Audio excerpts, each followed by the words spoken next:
അസ്സലാമു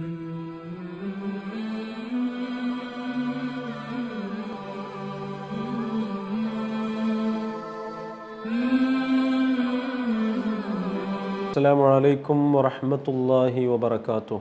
മഹാനാകുന്ന ഇബ്നു മാജ റഹിമഹുല്ല അവിടുത്തെ സുനനിൽ ഉദ്ധരിക്കുന്ന ഒരു ഹദീസിൽ കാണാം, മഹാനാകുന്ന തുൽഹത്ത് ബിൻ ഉബൈദില്ല റളിയല്ലാഹു അൻഹു ആണ് ഈ ഹദീസ് റിപ്പോർട്ട് ചെയ്യുന്നത്. രണ്ട് സഹോദരങ്ങളായ ആളുകൾ ഒന്നിച്ച് ഇസ്ലാം മതം സ്വീകരിക്കുകയാണ്. നാളുകൾക്ക് ശേഷം ആ രണ്ട് സഹോദരന്മാരിൽ ഒരാൾ പരിശുദ്ധ ദീനിനു വേണ്ടി ധീരസമരത്തിൽ ഏർപ്പെട്ടുകൊണ്ട് ഇസ്ലാമിന് വേണ്ടി ഷഹീദായി മരണപ്പെടുകയാണ്.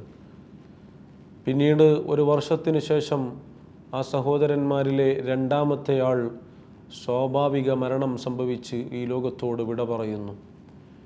അങ്ങനെ ഇരിക്കെ മഹാനാകുന്ന തുൽഹത്ത് ബിൻ ഉബൈദില്ല റളിയല്ലാഹു അൻഹു ഈ രണ്ട് സഹോദരന്മാരെയും സ്വപ്നത്തിൽ കാണുകയാണ്. അപ്പോൾ മഹാനാകുന്ന തുൽഹത്ത് ബിൻ ഉബൈദില്ല റളിയല്ലാഹു അൻഹു ഇവരെ കണ്ടത് സ്വർഗ കവാടത്തിന് മുൻപിൽ രണ്ടുപേരും നിൽക്കുന്നതായാണ്.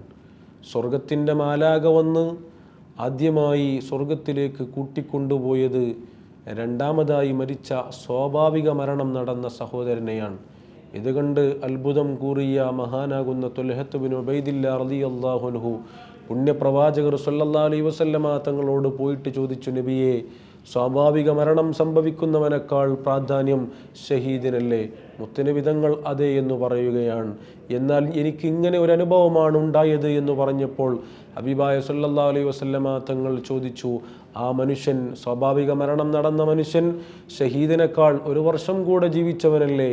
ഒരു റമദാൻ കൂടെ ഏറെ കിട്ടിയവനല്ലേ? ആ റമദാനെ ഉപയോഗപ്പെടുത്തിയവനുമല്ലേ? അപ്പോൾ സഹാബത്തൊക്കെ പറഞ്ഞു, അതേ റസൂലുള്ളാ, ബലാ യാ റസൂലല്ലാ, അതേ നബിയെ.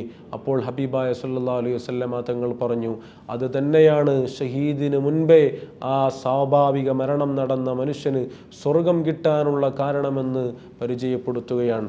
അപ്പോൾ മുഅ്മിനെ, ഈ പുണ്യമാസത്തെ അറിഞ്ഞ് ഉപയോഗപ്പെടുത്തുവാൻ നമുക്ക് സാധിച്ചു കഴിഞ്ഞാൽ നാളെ ശുഹദാഇനെക്കാളും വലിയ പവിത്രത നേടിയവരായി നമുക്ക് മാറാൻ സാധിക്കും. അല്ലാഹു ഈ മാസം കൊണ്ട് ഒരുപാട് ഉയർച്ചകൾ കരഗതമാക്കാനുള്ള തൗഫീഖ് നമുക്ക് നൽകി അനുഗ്രഹിക്കട്ടെ. ആമീൻ യാ റബ്ബൽ ആലമീൻ.